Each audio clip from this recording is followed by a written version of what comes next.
And here we are, this is the home of FIFA in Zurich, Switzerland, FIFA's headquarters. And we would like to welcome you to another edition of Living Football.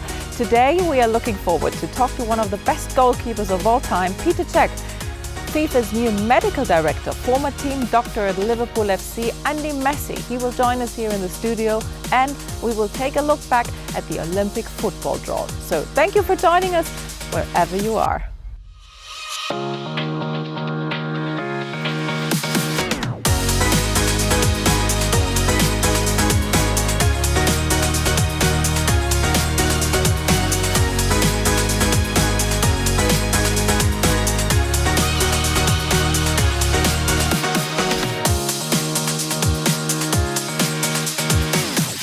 So this is Living Football episode number 6, and you've already met FIFA President Gianni Infantino in this program. You've met FIFA's Chief of Global Football Development, Arsene Wenger, FIFA's Chairman of the Referee Commission, Pierluigi Collina, the CEO of the FIFA Foundation, Yuri Djorkaeff, all well-known experts in their field. And the most recent new signing was also a real coup.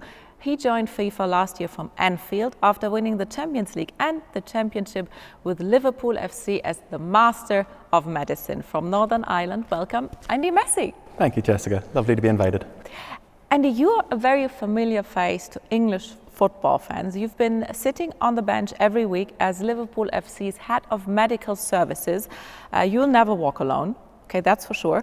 What are your most vivid memories working alongside FIFA's best men's coach, Jürgen Klopp?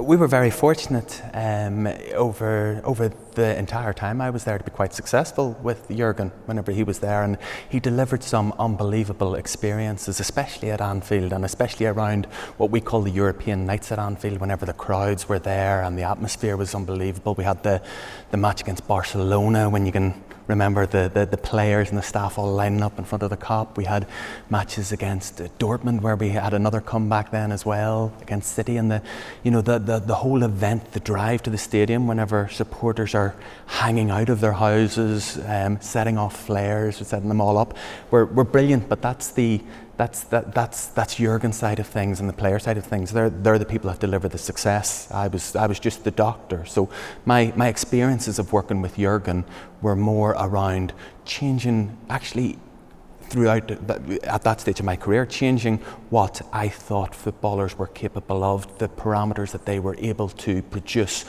during matches and during training over season upon season upon season, and we had to change what we thought we would do with the players to make them as robust as possible and to make them the optimal athletes that they could be, so that Jürgen could then use them to deliver the success that he needed. I mean, you have an outstanding experience. You've been a professional footballer yourself in Northern Ireland, and before joining Liverpool FC, you worked with the Irish Football Association as national team doctor. So what motivated you to join FIFA after an amazing career at international and club level? It's the reach that FIFA has. Whenever you're working with international teams or club teams, it's very much a bit of a closed book. You maybe have 25, 30 players in a first team. You've maybe got 200 kids at the academy. And then similar for the women's setup. So all in, there's maybe 400 or 500 people that you can influence. FIFA has a global reach, and it goes beyond that elite level.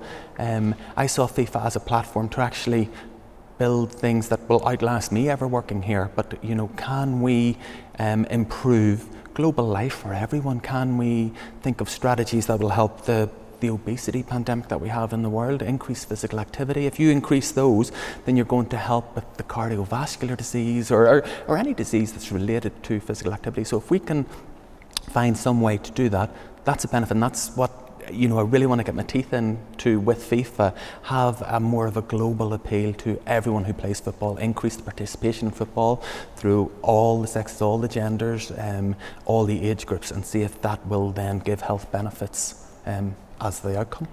And you joined the organization as FIFA's medical director in very challenging times. Speaking of the pandemic, FIFA was quick to set up a COVID relief fund. In October then, an international return to play protocol was published. How can FIFA help to protect players around the world, either on the elite or grassroots levels? The President was brilliant on the front foot at the start of COVID to say that health comes first, and that message has been brought right through even until now. You mentioned about the International Match Protocol, and that was a booklet that we developed to try and bring the international football match calendar to keep going. But at the bottom line, the health does still come first, and unfortunately in this day and age, playing football does come with some risks. So in association with the International Match Protocol, we also developed a risk assessment tool, which is a fantastic tool that can be used in any setting, be it elite level, national competitions, right down to the grassroots level, and it's open to everyone, so anybody can use it. If they want to play a football match, they can use this risk assessment tool and find out how they decrease the risk of maybe transmitting COVID-19 to other people, or it'll give ideas and tools to mitigate that risk, and hopefully bring that risk as close to zero as possible. The bottom line is that we work with the experts in the World Health Organization to find things that everybody knows about COVID, the physical distancing, the hygiene measures, the wearing of masks, the test and tracing. These are all things that fit in. And now we're looking at the vaccine distribution and the equitable distribution of vaccines. And there is another pressing issue that we want to talk about. I mean, you've established an independent football concussion advisory group. You've joined the FA's research task force. You're one of the greatest experts when it comes to concussions. From a medical perspective, why should more attention be paid to concussions in football? The concussion question basically comes down to that we in the past have not assessed the gravity of what concussion is, and whenever I'm speaking about it, I tell people, yes, concussion is an issue, but if we change the terminology from concussion to brain injury, straight away people sit up and think, well, this is a little bit more serious. So highlighting the importance of it, the gravity, the seriousness of brain injuries, concussion injuries is paramount in my job at FIFA, because we need to find ways that will decrease the incidence of it and improve our management of it as well. The FIFA Club World Cup was the first international competition to implement the trial, and the trials have been now realized by over 50 competition organizers. Please tell us something about these trials and what are the options? So the trials, the basis of the trials is to try and change the narrative around concussion, try and change the importance. We go with the tagline, if in doubt, sit them out.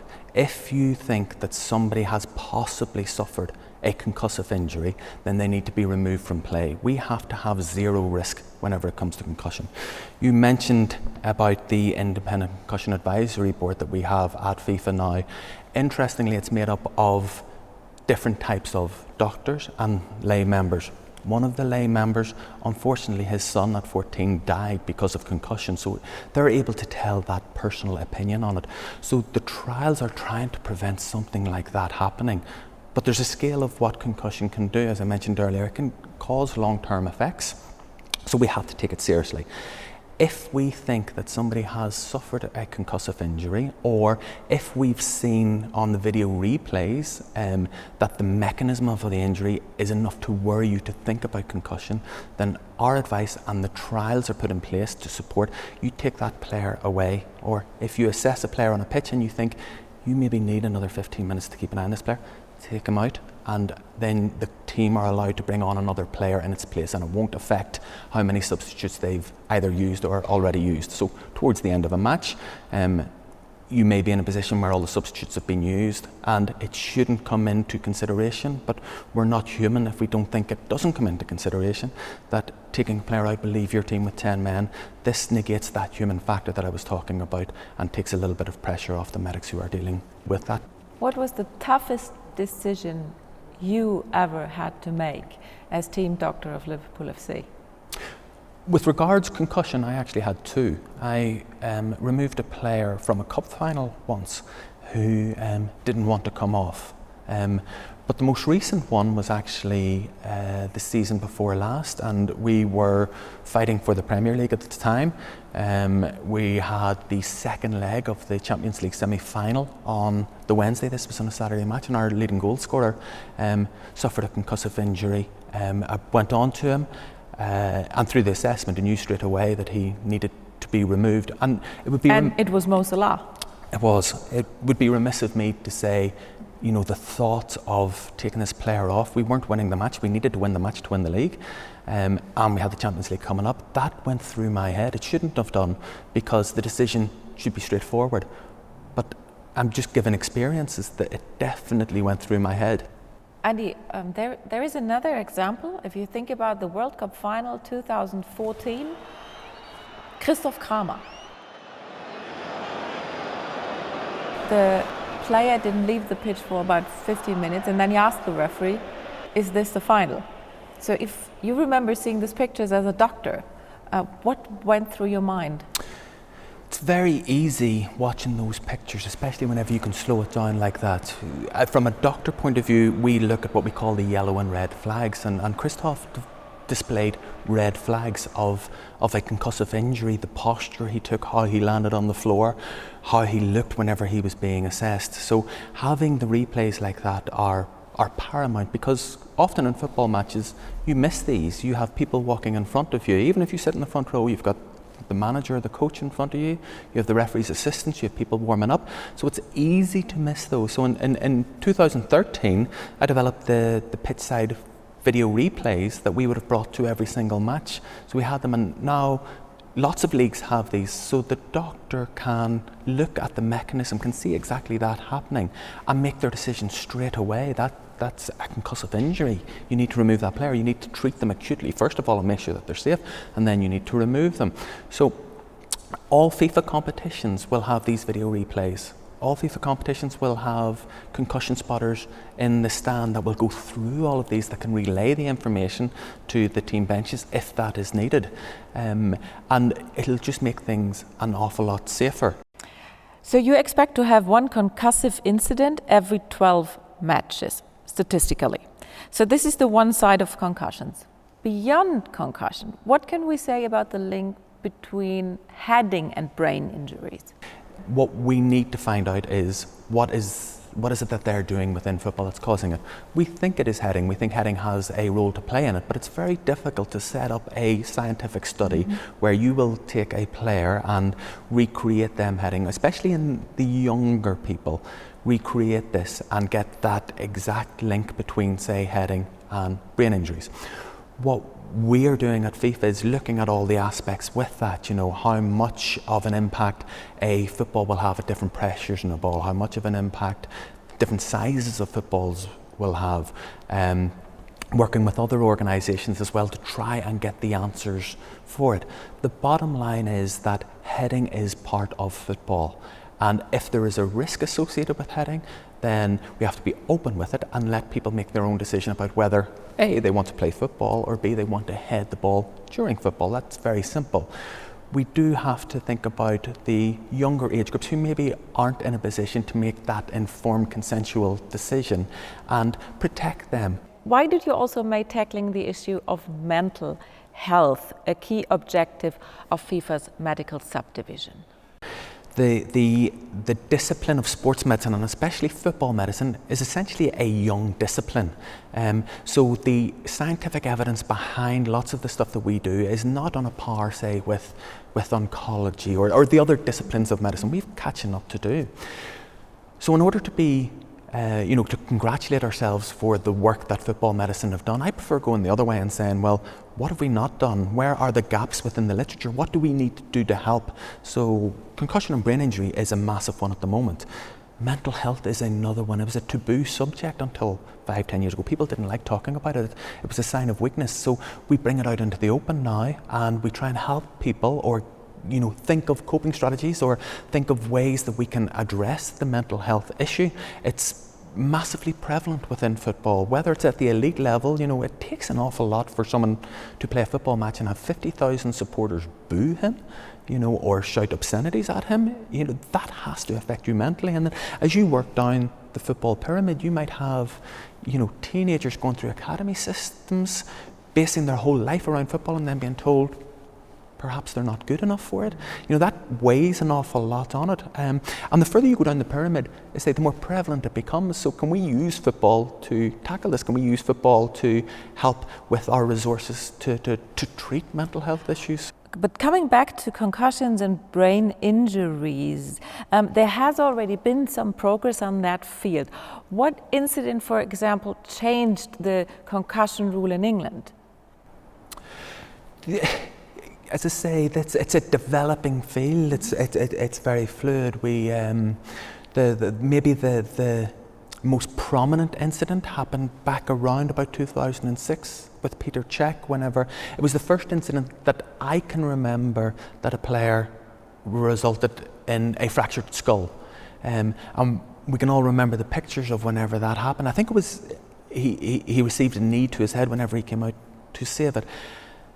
And following on from that, certainly within the Premier League, we changed our concussion protocols and we changed the way we educate and manage the acute injury, the acute emergency, as it turns out to be, for that exact injury. And whilst I would say that we still have a very large distance to go to make everything perfect, there are also examples now of people who are unfortunately suffering fractured skulls through impact on a football pitch that are being managed the best way possible.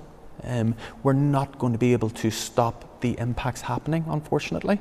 We can try and limit them, but football is still a contact game, so we've got to be absolutely on point about how we manage them and how we rehabilitate them.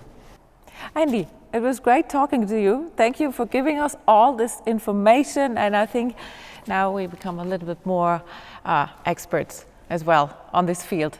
Thank you very much. Thank Andy you. Messi, FIFA's new medical director.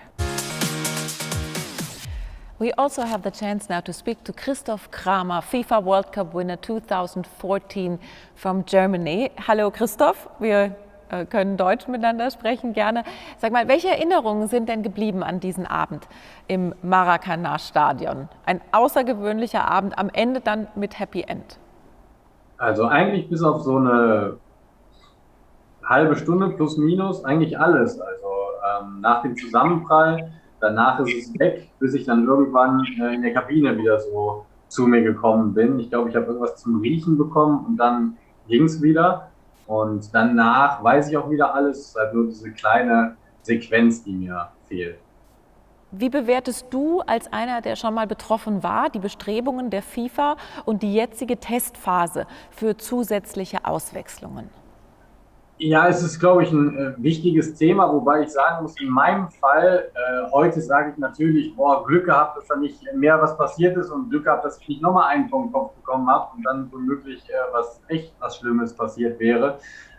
Aber ich muss natürlich sagen, dass es nicht immer so einfach ist, ne? Weil ich war klar ansprechbar. Ich habe denen alle Fragen beantwortet, den Ärzten und Physiotherapeuten und von daher, ich hatte einen klaren Blick. Und von daher, glaube ich, haben die Physiotherapeuten ja das Go gegeben, dass es weitergeht. Ich habe auch ganz normal weiter gespielt. Alle motorischen Fähigkeiten waren auch noch da. Und von daher ist es, glaube ich, sehr schwer irgendwie herauszufiltern, wann man wirklich so eine Gehirnerschütterung hat und wann nicht.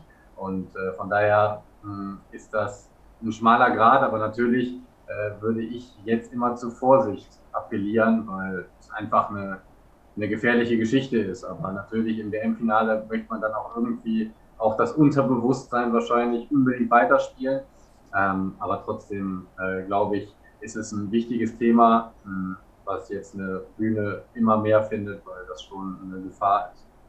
Es ist hypothetisch, klar, aber du kennst die Situation. Wird es für Spieler dadurch leichter, wenn sie wissen, dass das Auswechselkontingent nicht betroffen ist, dann auch den Platz zu verlassen? Ja, ich weiß nicht, ob das unbedingt im Zusammenhang damit steht, weil man ja daran gar nicht so denkt. Also man möchte einfach weiterspielen aus egoistischen Faktoren. Da ist jetzt die Mannschaft, glaube ich, so ein bisschen eher hinten dran. Aber trotzdem allein, dass das Thema groß ist und dass man sich dann nicht auswechseln lässt und als Weichei dargestellt wird, wenn man einen Schlag gegen den Kopf bekommt, sondern dass das Thema jetzt größer wird und dass es wirklich was Ernstzunehmendes ist. Und einfach was gefährlich ist. Also ich meine, in 99% der Fälle ist es wahrscheinlich nicht gefährlich, aber da damit sollte man einfach nicht spaßen und nicht spielen. Und dadurch, dass das Thema einfach größer wird, glaube ich, verlässt man dann schon mal schneller den Palast, weil man irgendwo schon mal mitbekommen hat, dass das jetzt nicht so ohne ist. Dankeschön, Christoph. Thank you very much for being with us and all the best. Thank you. Auch so. Vielen Dank. We've already talked about him. He's one of the best goalkeepers of all time, Czech record national player, winning in total incredible 18 titles with Chelsea and Arsenal. So let's take a look at some highlights of Petr Cech's fantastic career.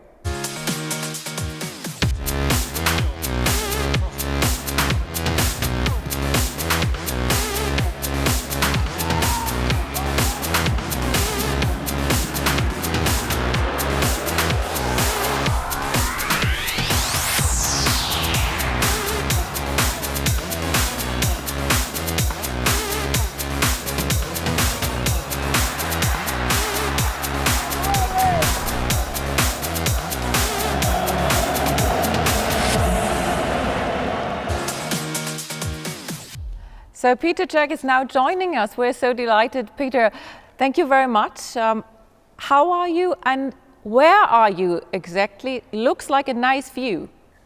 Well, I'm in my office at the training ground with the first team just finished training. I was a part of the training today as well. So now I got back to my suit and the office and we have a lovely day in London. So it was actually a nice day. Which role did you play today? Well, I was in goal, helping with the goalkeepers. So today we needed a little bit more numbers to make the session the way the goalkeeper coach prepared. So I helped them out, which is sometimes nice for me because I keep fit and it sometimes refresh my mind as well. Peter, we've requested this interview also because we want to speak about concussions and head injuries. It's a serious topic. We've talked about it with FIFA's new medical director, Andrew Messi. And I mean, you have suffered some serious head injuries in your career. You had to overcome a fractured skull in 2006. It was horrible and yes, life-threatening. You had several concussions. How did you personally cope with all these dangerous situations? I think you need to have the right support. You have to have the right understanding, and as well, you need to have right mentality towards the recovery, towards the advice you get.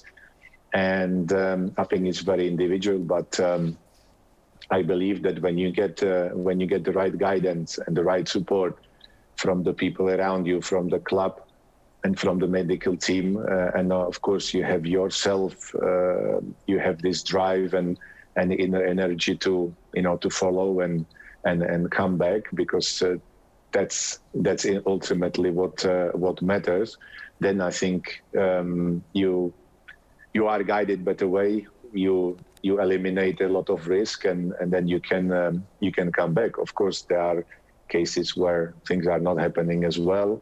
Or people have the anxiety to return to playing, but as I said, it's individual. My target was, when I got injured, was not to think if it's the end of my career. That was the last thing I was thinking about. I put it in my mind as an eventual possibility, because that was a possibility.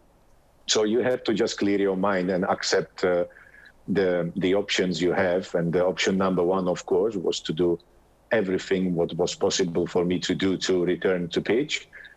But the option number two was, okay, prepare for the worst and accept that it might not be possible to return in a playing, but there are so many other things you can do. So I put that in my mind, but of course the priority of me and everybody was to return to the pitch. And this was the first what we've done. More and more competitions are now implementing the test phase for additional substitutions. What's the biggest advantage of such a possible additional substitution, and how do you see the development now? I'm very happy to see this development, because if we remember the medical team in terms of the concussion is under a lot of pressure during the game. Imagine you play a very important game and you need to be 11v11. You don't want people to be disadvantaged for 5 minutes, because in a top game, in the elite sport, even 5 seconds sometimes makes a big difference. So, you try to make the assessment as best as possible to protect the player. But these are the moments where the medical team is under a lot of pressure, because obviously they know how much it means to the team and how much the manager needs the player. And the player himself wants to be, involved and go back as soon as possible, because he's aware that, if the team plays down to 10 men, it might be an issue.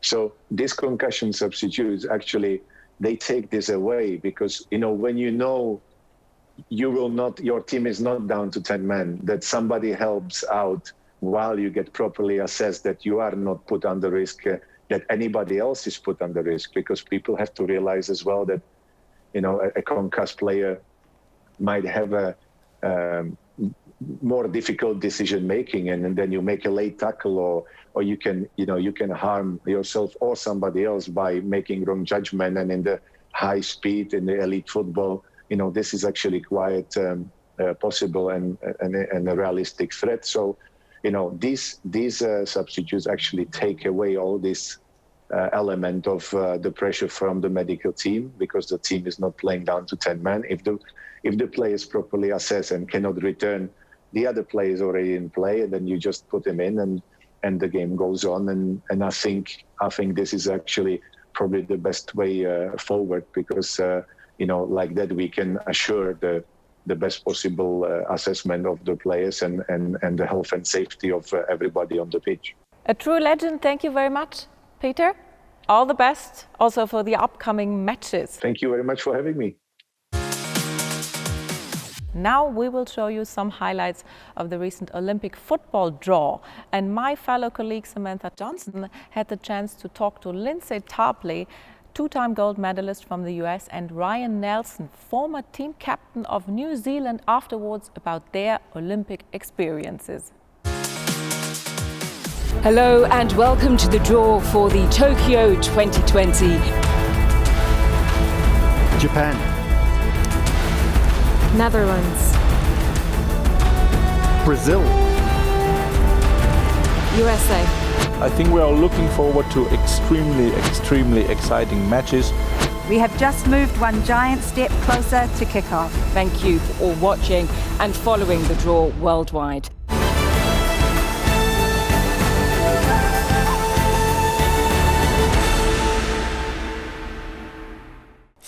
Right, I'm very pleased to talk to two true legends here at the home of FIFA, Lindsay Tarpley and Ryan Nelson. Thank you very much for joining me. We've just had an amazing draw. Now, we did speak about this very briefly, about your experiences, being an Olympian, winning 2 gold medals. But can you just take us back to Athens all over again? Athens, yes. One thing that I love about talking about that tournament specifically is I was fortunate to take part in a Youth World Cup leading up to Athens, and it was a very critical time in my development as a player to understand what it was going to take at the highest level and how to train to be a world-class player. And if I wouldn't have had that experience, I would have had a harder time making the jump to the senior women's national team.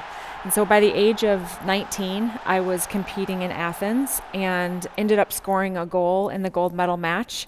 And a lot of that was because of what I learned going through the process as a youth and the development that I learned. 19. I feel like I've done nothing with my life. That's amazing. I mean, okay, so that's Athens. Can you talk about Beijing as well and the experiences you had in those Olympics? In Beijing, we actually lost our opening match against Norway.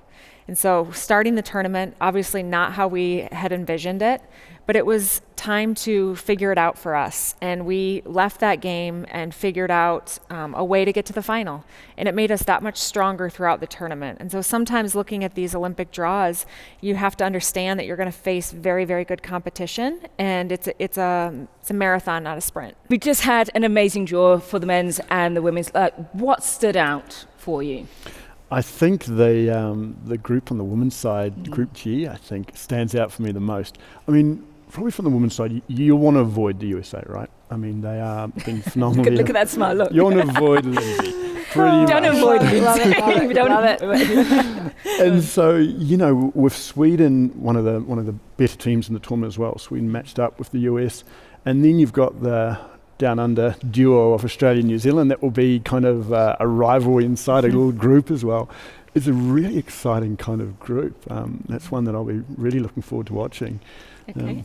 Well, let's talk about you as a player, as a former player. What have been your best memories of playing at the Olympics? Well, I think it's the Olympics is completely different to when you play, you know, in the English Premier League or even the World Cup or Confederations Cup when it was, or all those kind of Europa and all that. That's a job that feels it's very kind of, in a way, kind of commercial. You've got a job to do.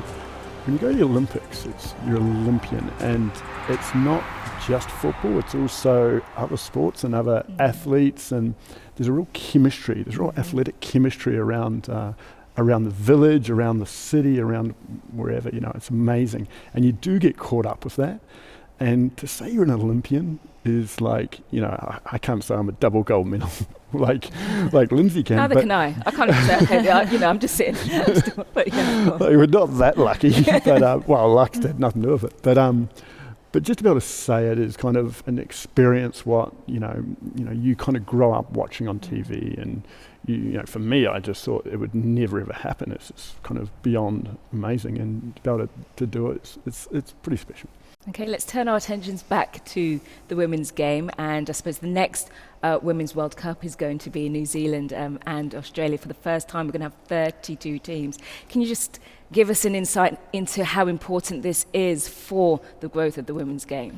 It's effectively a home games for you as well. Yeah, I mean, I think you touched on it. 32 teams is, first of all, fantastic. That's great. That gives 32 countries, 32 young ladies looking up, inspiring kind of athletes, and that's really important for the growth of the game. We've seen it go from 2019 was amazing.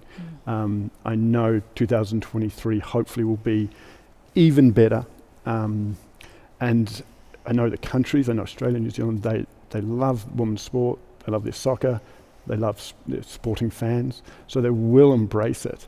And I think having 32 teams is more global, more eyes on it, and that's exciting. And it's something to build on as well. I mean, 2019 in France, that was the most successful Women's World Cup, and it's just going to get better and better, isn't it? I think so. I mean, you look back at how far we've come with the women's game, and by 2026, they're expecting over 60 million young women to be playing. And that's amazing to have that many people involved with the game. Okay. Guys, thank you so much. It's been rather emotional doing the draw with you. Brilliant. I hope to see you very soon. Again, thank you to my guests, my legends, Ryan and Lindsay. And we're very much looking forward to the Olympic football tournament in Tokyo. And of course, to the next big women FIFA highlight, the World Cup in 2023, and I hope to see you all there. The Olympic football tournament starts on July 21st, and for the fourth time in a row, Honduras will be taking part. The football country from Central America was the first CONCACAF member to qualify for Tokyo. Honduras was also affected by the COVID-19 pandemic, and the Football Federation used FIFA's grants also to keep the dream of the Olympics alive.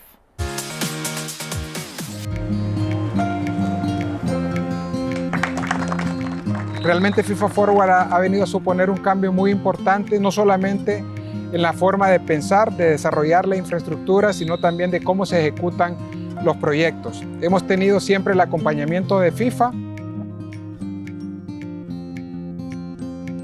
Como hondureño, como dirigente de fútbol, un alto agradecimiento para el presidente Infantino en haber confiado en Honduras, estar haciendo este apoyo importante, que prácticamente es económico también, porque con ese dinero pues están haciendo muchas inversiones en lo que es el fútbol, en lo que es las instalaciones deportivas, apoyando casi a todos los niveles del deporte. Tenemos una cancha sintética, un mini estadio en Tegucigalpa, y ahora la Casa de la H donde estamos en este momento, que tiene una cancha deportiva, las instalaciones del hotel, más las zonas de hidroterapia y también lo que es el gimnasio.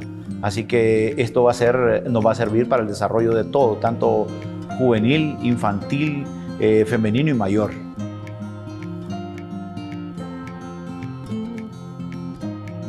Nosotros siempre estamos que se debe apoyar lo que es el sector menor, un proceso que traiga desde niños de 6 años hasta los 18 y luego vienen las otras categorías.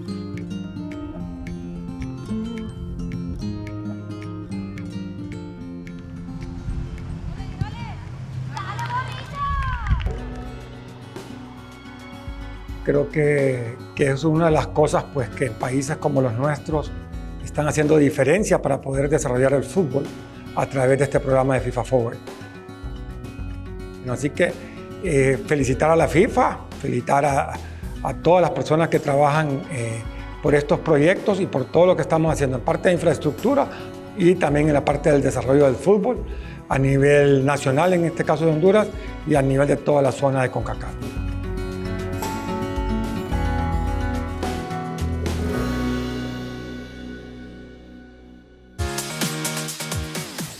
Football is coming back to life also in Central America. In our forthcoming episodes, we'll continue to showcase the myriad projects that FIFA and the FIFA Foundation are developing, supporting and funding all around the world. We're very happy that we found a way to bring you this episode of Living Football. It's more than just a slogan, it's in our hearts. That's it for today. See you again in 2 weeks' time. Till then, all the best.